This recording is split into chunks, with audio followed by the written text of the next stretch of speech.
Muito bem, pessoal. Vamos agora à segunda parte aqui do nosso curso de Bioestatística Instrumental. Na primeira aula, então, eu apresentei para vocês brevemente, né, qual que é a ideia de bioestatística, o que esse curso vai ser, o que esse curso não vai ser, né, a importância da bioestatística dentro da psicologia, especificamente, né, e como que ele pode ajudar a gente a usar o método científico, né, assim, na ciência psicológica.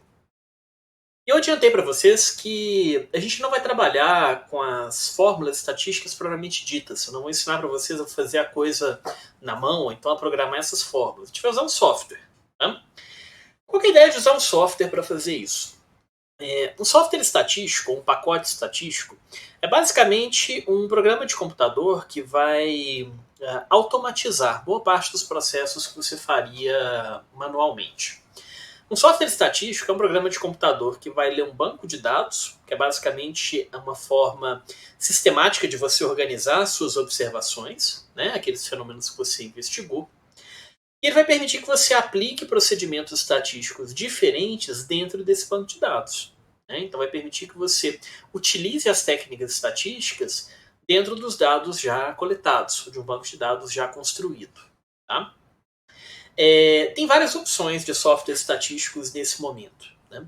Na psicologia, tem um muito famoso que é o SPSS, que é o Social Package for Social... Não, Statistical Package for Social Sciences. Tá? O SPSS, atualmente, ele faz parte da... Ele foi comprado pela IBM, se eu não me engano. É um software muito legal, um software muito bacana. Tem uma série de análises diferentes, muito fácil de usar, né? Ele tem uma interface que parece o Windows, né? Uma interface de janela que a gente fala. Então você clica, tem os menus, escolhe as funções e coisa do tipo, né? Tem vários módulos diferentes no SPSS, você pode fazer N coisas diferentes ali dentro. Desde análises de comparação e associação, até coisas super específicas, por exemplo, ferramentas que a gente usa para construir testes psicológicos, ferramentas para fazer, por exemplo, análise de rede neural, ferramentas para fazer, por exemplo, simulação de dados. É um programa muito interessante. Tá? O SPSS representa, então, um tipo de software de estatística que são os softwares que têm uma interface. Tá? E essa interface geralmente vai lembrar a interface do seu computador. Vai ter janelas, vai ter menus e coisa do tipo. Um outro caminho que os programas de estatística tomam é um caminho de softwares que usam uma linguagem de programação. Tá? O R seria o mais famoso. Tá? O R é um pacote de estatística grande, na verdade é uma linguagem de programação que é muito utilizada, tá, em bioestatística. E o R permite basicamente que você crie, né, os processos estatísticos ali dentro. O SPSS também permite, né, mas o SPSS é muito mais difícil de fazer nesse sentido. Então o R ele pode importar, né, processos estatísticos que outras pessoas criaram. Então a pessoa pode escrever uma fórmula estatística através de um código, né, de programação. Você pode importar esse material que o sujeito produziu para usar no seu banco de dados, nas suas observações. Né? O R tem uma vantagem fantástica, melhor, duas vantagens fantásticas. A primeira, ele não é comercializado, ele é um software gratuito. Tá? Ao contrário do SPSS, que vai custar para vocês uns bons milhares, talvez não, certamente dezenas de milhares de reais. Tá? Que é um negócio bem salgado. O R não, o R ele é gratuito, tá? Ele é de código aberto, então as pessoas podem contribuir livremente, né, para a plataforma. Ele tem uma flexibilidade muito grande e tem uma capacidade de atualização incrível, né? Todo dia que você procurar, né, assim, na internet sobre pacotes estatísticos, né, de psicologia para serem rodados no R, você vai ter dezenas de ocorrências. Então, o pessoal produz muita coisa ali dentro. Tá? A dificuldade do R é que, embora ele tenha uma ferramenta de estúdio que facilite bastante o processo, o R exige um mínimo de conhecimento de programação. Tá? Corrijam-me se eu estiver enganado, tá? O pessoal que usa o R com mais frequência. Mas, em geral, é muito difícil você aplicar de forma eficiente o R se você não tiver um mínimo de conhecimento de programação. Tá? Você tem que programar ou executar sintaxes, você tem que programar e executar os comandos através de texto, tá? Através de código tradicional. Então, é uma ferramenta fantástica. É provavelmente a ferramenta estatística do futuro. Tá? Eu acho que em alguns anos todo mundo só vai usar R. tá? E acho que o R vai ficar cada vez melhor. Mas ele exige aí alguns conhecimentos que, pelo menos aqui no Brasil, vão fugir ao background de boa parte dos psicólogos e boa parte dos profissionais de saúde, né? Só talvez nos últimos 5, 6 anos, você estudar programação se tornou uma coisa frequente, né? Hoje em dia, você tem alguns colégios que ensinam programação desde pequenininho, né? Aí é ótimo, você já fica com isso mais ágil na sua mente. Mas essa interface é um limitante para muitas pessoas, né? Muitas vezes, na área de saúde, por exemplo, que é onde eu trabalho a maior parte do tempo, você está ali fazendo uma pesquisa que você tem paciente, você tem que achar o paciente, fazer avaliação psicológica, quantificar dado, corrigir dado, montar um banco de dados, correr atrás de grupo de controle, variar os controles, te dá uma trabalheira danada o negócio. Tá? Você tem 2 anos para fazer seu mestrado. 2 anos você tem que ver. Eu vi não, né? Mas na minha dissertação foram 274 pacientes, 2 anos. Avaliação neuropsicológica, a trabalheira danada. Muitas vezes você não consegue, tá, se dedicar o suficiente nesse período de tempo para aprender, por exemplo, programação, aprender uma linguagem de programação específica. Né? Se você está numa área mais acadêmica, numa área mais experimental, aí geralmente faz parte do processo. Né?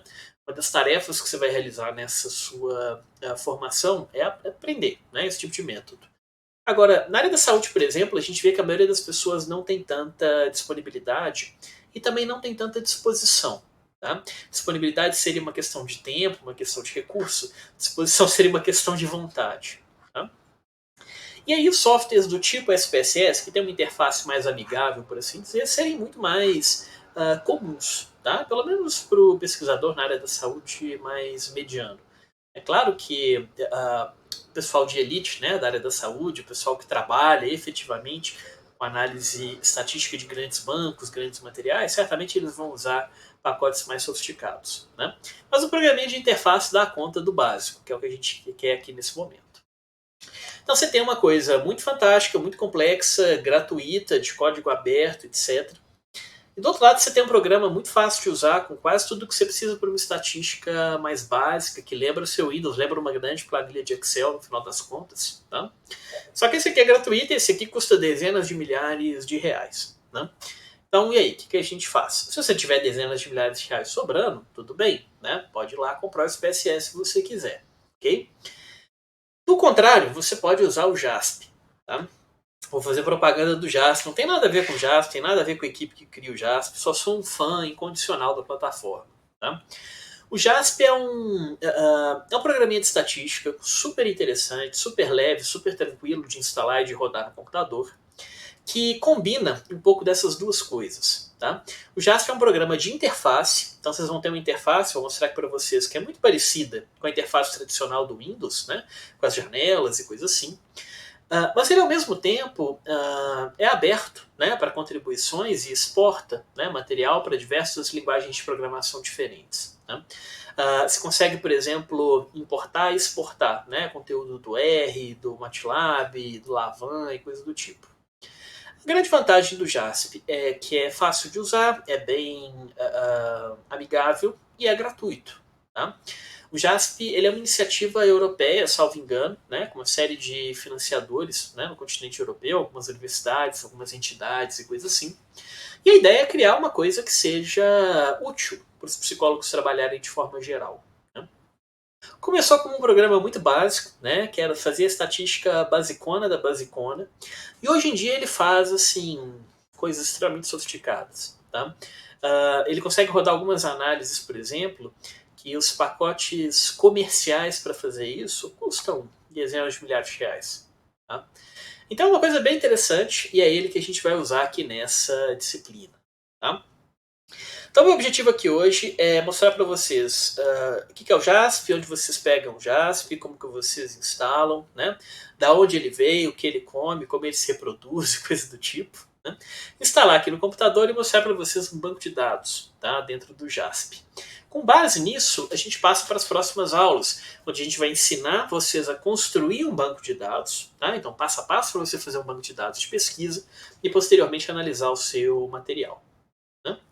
Então vamos lá. A primeira coisa que você vai precisar fazer, tá, é entrar na página do JASP, ok? Vocês têm aqui o link aqui em cima, eu vou deixar o link para vocês na descrição do YouTube, tá? Se vocês estiverem vendo pelo YouTube. Mas é jasp, né, -stats.org, ok? Site super tranquilo de usar, super fácil de você achar as coisas aqui dentro. Acredito que nesse momento só tem o site em inglês, ou pelo menos o português brasileiro a gente não tem, tá? Bom, então aqui no site vocês podem dar uma passeada se vocês quiserem, tá?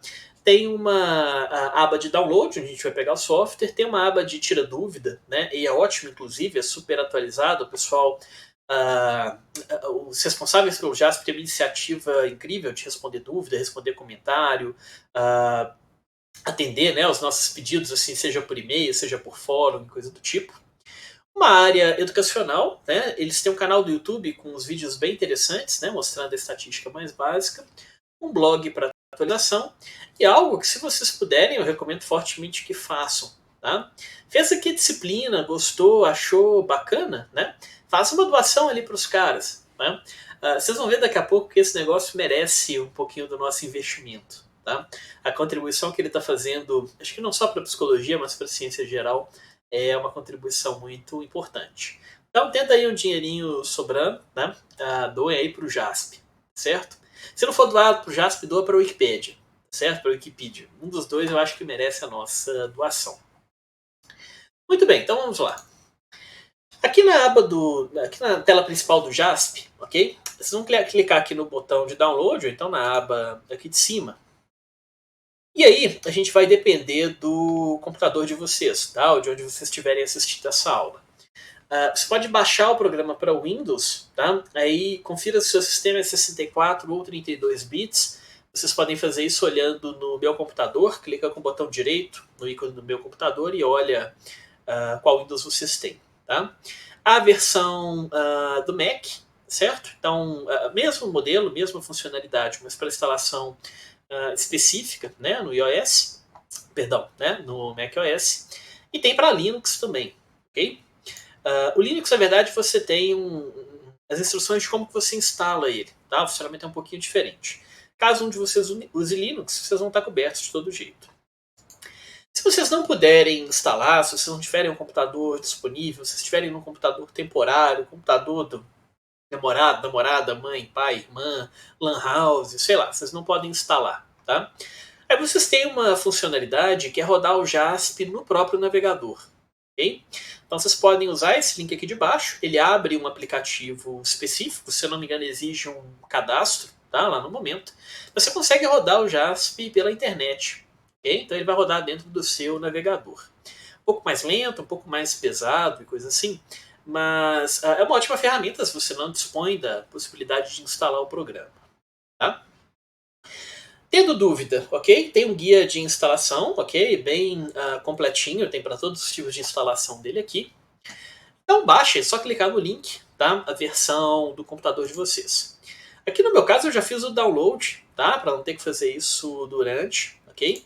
Eu baixei aqui a versão de 64 bits do Windows. São 370 MB, né? Vejam que nem é um programa tão grande assim, ok? Então façam o download, tá? Pausa o vídeo aí, né? Se vocês estiverem vendo pelo YouTube, faça o download e depois a gente instala no computador, tá?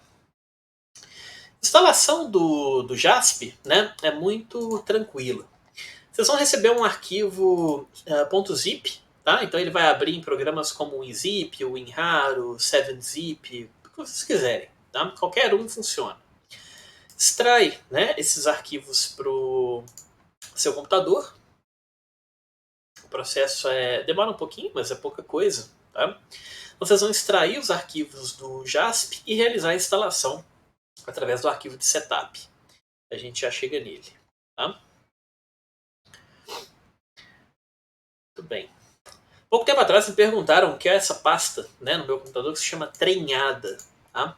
Eu sou de Minas, né? Eu sou aqui de Belo Horizonte. Em Belo Horizonte a gente fala trem, né? Trem é uma coisa genérica. Qualquer coisa pode ser chamada de trem.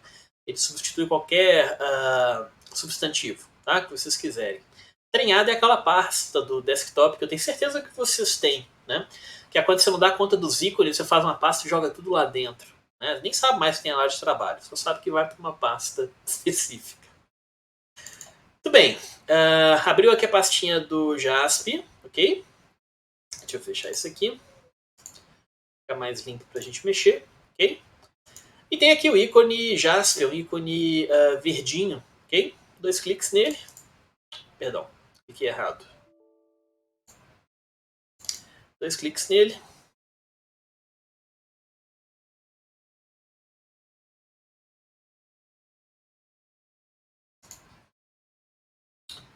Dá um instantinho para ele abrir. Os instantinhos podem ser mais longos ou mais curtos, né? Dependendo do seu computador, do seu sistema operacional, coisa assim.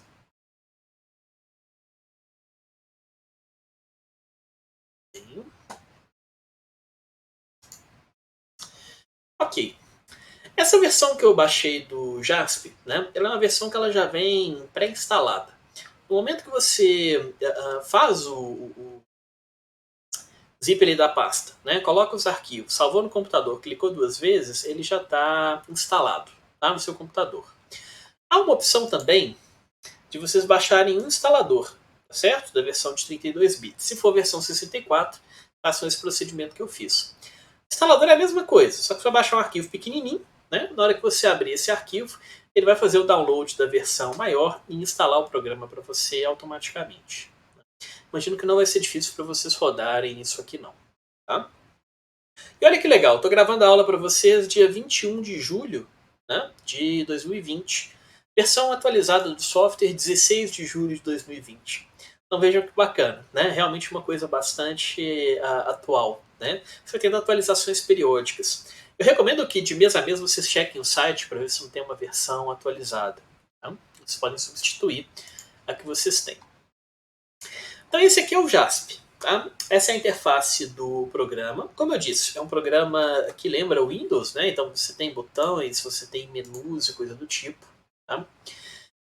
E ele vai ter basicamente três componentes, tá? Que vocês têm que ter atenção. Vocês vão ter a tela, tudo que acontecer no JASP, abrir banco de dados, rodar análise, ver os resultados, tudo vai ser nessa parte, tá? Onde tem aqui essa imagem colorida, tá? Falando do software. Você vai ter esse botão aqui em cima, que é o botão de menu. Tá? Aqui você vai abrir arquivo, salvar arquivo, buscar o banco de dados, exportar o banco de dados, personalizar o programa se for o caso. Tá? Você pode personalizar aqui algumas configurações. Okay? Você vai ter essa barra aqui no alto da tela. Essa barra é a barra de análise. Okay? É a barra onde os procedimentos estatísticos são realizados. Percebam que ela está praticamente toda apagada aqui nesse momento. Basicamente porque a gente não tem nenhum dado carregado, tá, no programa nesse momento. Né? Esse maisinho aqui do canto, né, ele vai apresentar para vocês as opções que o JASP tem. Então vamos supor, por exemplo, que eu não queira todas essas possibilidades de análise. Tá? Algumas aqui a gente não vai usar no curso, então não vou colocar aqui, vou deixar só a coisa mais básica. Okay? E pronto. Tem uma barra agora mais clean, tá? Para a gente poder trabalhar. Querendo adicionar informações adicionais, se o pessoal que for da pós-graduação estiver assistindo, precisou de fazer meta-análise, análise fatorial, modelagem de equação estrutural, tudo isso o JASP faz. Tá? Inclusive com bootstrapping e coisa assim. É um negócio bem completinho. Tá? Mas muito bem. Aberto o JASP, entendendo botões de análise aqui em cima, menu aqui do lado, a interface que você vai mexer aqui no meio. A gente vai precisar então de um banco de dados, certo? A gente vai ter que abrir ou criar um banco de dados para o JASP funcionar. Isso é uma coisa que a gente tem que estar atento, tá? O banco de dados ele é basicamente uma planilha ou então um documento de texto. Tá? Geralmente vai ser uma planilha que exporta as informações, tá? Em forma de texto, onde você vai organizar as observações ou os dados que você coletou de uma forma particular. Né? A maioria das planilhas elas vão ter colunas, ok, e linhas. Salvo em alguns casos, na imensa maioria das vezes, cada linha da sua planilha é uma observação que você fez. Então vamos supor que eu estou fazendo um estudo clínico. Tá? Eu estou estudando, por exemplo, a motivação das pessoas para estudo. Okay? Essa é a minha variável psicológica, motivação para o estudo. Okay? E eu vou correlacionar isso com a, vamos pensar aqui, com a duração da pandemia de Covid-19. Né? Imagino que assim como eu, vocês estão trabalhando, estudando de educação à distância. Tá? Vocês estão vendo esse vídeo num curto espaço de tempo. Então qual que é a lógica aqui? Eu quero avaliar a motivação de estudo, né, por algumas semanas durante a pandemia. Então toda segunda-feira, né, eu vou mandar ali para alguns estudantes um questionário que foi desenhado para medir motivação para o estudo. Então, vamos supor que esse questionário tenha lá 10 perguntinhas sobre motivação do estudo. Ok? Então, eu pego o sujeito 1, tá? A primeira pessoa, o primeiro voluntário da minha pesquisa. Ele respondeu a primeira semana, segunda semana, terceira semana, quarta semana. Esse sujeito é a primeira linha do meu banco de dados. Resultado da primeira semana, uma coluna. Segunda semana, outra coluna. Terceira semana, outra coluna. Nome do meu participante, uma coluna. A idade do meu participante, uma coluna. Meu participante é do sexo masculino ou feminino, uma coluna. Tá? Todas as variáveis do seu banco de dados, em geral, vão ser organizadas em colunas. Todas as suas observações, todas as pessoas que você avaliou, né, se estiver mexendo com seres humanos, em geral vão ser registradas como linhas. Okay? E é importante que a gente tenha isso em mente. Tá? Uma planilha bem organizada, uma planilha boa de mexer, e vocês vão ver que a planilha tem que estar organizada para o Jasper conseguir trabalhar bem. Tá? É aquela planilha que vai ter as colunas já pré-definidas, então você sabe qual variável se encontra em cada coluna, e vai ter as observações bem organizadas. Então sabe quantas pessoas participaram do seu estudo, né? Quantas pessoas ou quantos dados foram coletados, e assim sucessivamente. Na hora de abrir um banco de dados aqui no JAS, se eu fosse um modelo, tá, para a gente poder trabalhar, mas eu vou mostrar para vocês como que o banco de dados pode ser feito. Aqui no menu, vocês vão lá em abrir. Como eu disse, o software é em inglês, mas não deve ser um grande problema, tá, para vocês usarem. Então, abrir, tá? Você pode ir aqui no computador, provavelmente é onde vocês vão buscar os arquivos com mais frequência. Ele registra as pastas, né, onde você buscou os bancos de dados para últimas análises. Então já fica mais ou menos na memória do computador. Você pode vir aqui e escolher livremente, certo? Eu tenho um banco de dados, por exemplo, que está aqui na minha área de trabalho. Tá? E é esse banco de dados que a gente vai abrir. Só que percebam que esse banco de dados ele tem uma extensão que é .jasp. Tá? Então ele é um arquivo de dados que ele já está convertido para o JASP. Ele já está pronto para ser lido pelo JASP. E aí é meio paradoxal. Primeira vez que eu estou usando o programa, provavelmente eu não vou ter um banco de dados já personalizado para esse programa. Então vamos aprender a pegar um banco de dados. Eu vou ensinar os detalhes de como que a gente cria um banco de dados, mas por agora eu quero só exportar o arquivo. E como que a gente converte ele para um arquivo JASP. Tá? Vou fazer num programa de planilha tradicional. Tá? Vocês podem usar o Excel, podem usar o equivalente do Mac, eu não me lembro o nome. Mas vou usar o Google Drive. Tá? O Google Drive é uma ferramenta muito boa, tá, de trabalho. Eu vou vir aqui no meu Google Drive, ignorem aí essa treinada toda, tá? E vou criar uma planilha, certo? Esse aqui vai ser o meu banco de dados, vai ser o meu exemplo, certo? Então vamos supor que a primeira linha do meu banco de dados, vou até deixar ele em negrito, tá? Vai ser a linha onde eu vou descrever as minhas variáveis. Vamos supor que eu estou fazendo aquele estudo que eu falei sobre motivação do estudo, motivação para estudo durante a pandemia. Então aqui eu tenho o nome do meu participante. Aqui eu tenho a idade. Aqui eu tenho o sexo. Aqui eu tenho o resultado. Na semana 1, vou chamar de S1. Tá? Evitem de dar espaço, tá certo? Aqui no banco de dados. E evitem de colocar caracteres que são exclusivos de um certo idioma. Por exemplo, cedilha, tio e coisa assim. Tá? Tente escrever sem isso, porque na hora de exportar as planilhas, exportar os materiais, dependendo do programa, dependendo da planilha, ele confunde, tá, o caractere. Aí você vai ficar com um negócio meio feio. Tá? Então vamos supor que eu tenho aqui 4 observações. Então semana 1, semana 2, semana 3, semana 4. Para quem não tem familiaridade com Google Drive, a gente vai testar isso nas próximas semanas, mas é uma ferramenta de arrastar que ele aplica, né, uma sequência lógica, aqui no caso a numeração, para o que você colocou ali.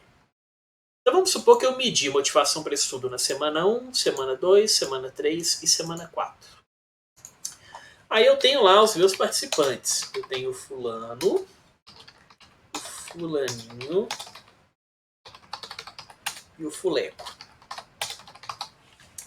Eles são irmãos gêmeos, então todos têm 22 anos de idade. Tá? Esse aqui é do sexo masculino. Esse aqui é do sexo masculino. E esse aqui é do sexo feminino. Como o nosso idioma tem uma distinção de gênero, então vamos chamar de fuleca, né? Muito bem. E vamos supor que os resultados foram esses aqui, ó. Que escala que é essa, professor, que você está colocando aí? É um troço aleatório que eu acabei de tirar da minha cabeça, certo? Não tem base nenhuma, essa escala não existe, é simplesmente um exemplo. Vou dar um zoom aqui para facilitar a visualização de vocês. Zoom.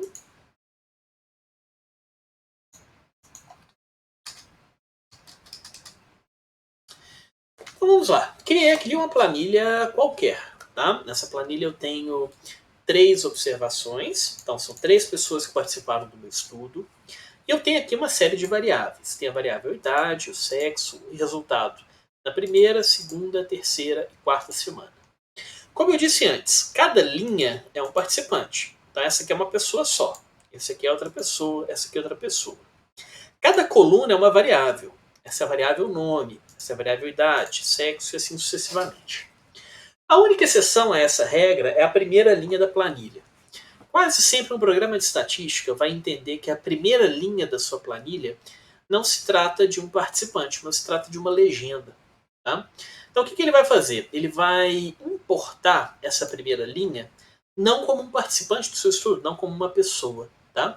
Mas como as legendas das variáveis que você criou. Daqui a pouco vocês vão ver como que isso funciona. Tá? Então vamos supor que esse é o meu banco de dados. Não tem mais nada, são só essas 3 observações. Como que eu passo isso lá para o JASP? Okay? O JASP ele se dá melhor abrindo um tipo de arquivo que se chama .csv. Tá? Arquivos.csv, né, é valor separado por vírgula, certo? Em termos de texto, tá? Vocês vão ver ele como planilha, mas na verdade ele é um arquivo de texto. É como se cada coluna, ok?